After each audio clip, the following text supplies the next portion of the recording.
Okay, this is the video to show you how to use the repeater pipettes. On top of the repeater, you have the wheel to adjust the volumes. This is the trigger. This is the lever. And this is the ejecting button for the combi tip. For the Fisher brand repeater, we have a chart behind the pipette itself that shows exactly what volumes will be dispensed according to the configuration, the number on the wheel. So in this case, I have a 10 mil combi tip. So I'm going back to the 10 mil column, going for the configuration number 5 in this case. So it dispenses 1 mil of liquid every time you press on the trigger. So to put the combi tip on, you disengage the lever. You make sure that the plunger is fully down inside the combi tip. You just put it in place until you hear a click, and then you engage the lever. Then you can move the lever up and down. In the case of the Eppendorf brand repeater, the ejecting buttons are on the sides. You have two buttons on the sides of the repeater, and you don't have to disengage and re-engage the lever for it to work. You just put the combi tip in until you hear the click, and then you're good to go from there. So you just have to press on the two buttons on the sides and then pull the combi tip out of there when you're done.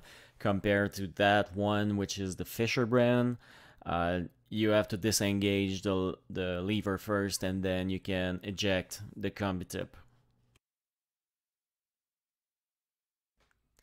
Now I'll show you how to use the repeater. So the lever movement will move up and down the plunger in the combi tip. So just put the tip of the combi tip in the liquid and just pull up on the lever, and this will sip in all the liquid in the combi tip. You will notice that there's an air bubble, and I will show you later how to get rid of it. The first time you press on the trigger, the volume ejected will not be the right one, so we need to discard this one. You just press on the trigger, and then from now on, every time you will press on the trigger, you're gonna have the right volume. So in this case, I have a 10 mil combi tip, which I discard the first 1 mil, so I'm left with 9 clicks in my combi tip.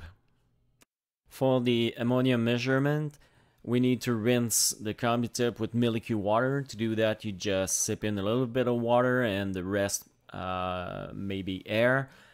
You shake and you discard the water, and you need to try to get out all of the droplets left inside the combi tip by shaking it and pulling up and down on the plunger like I'm doing in the video.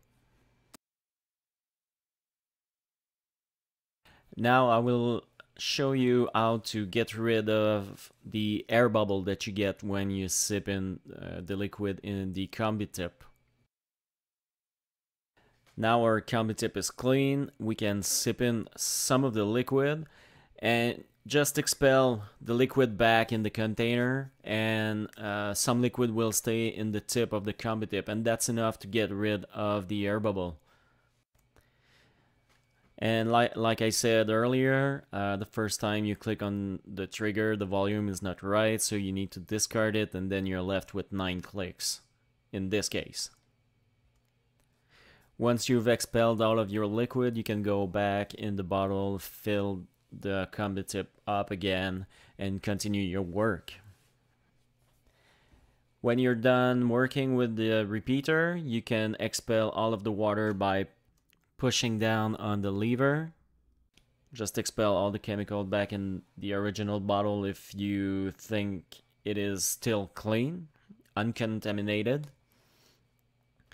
and you just eject the combi tip from the repeater.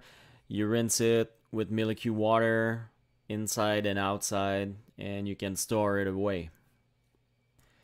For the ammonium, I reuse the same combi tip for the whole cruise.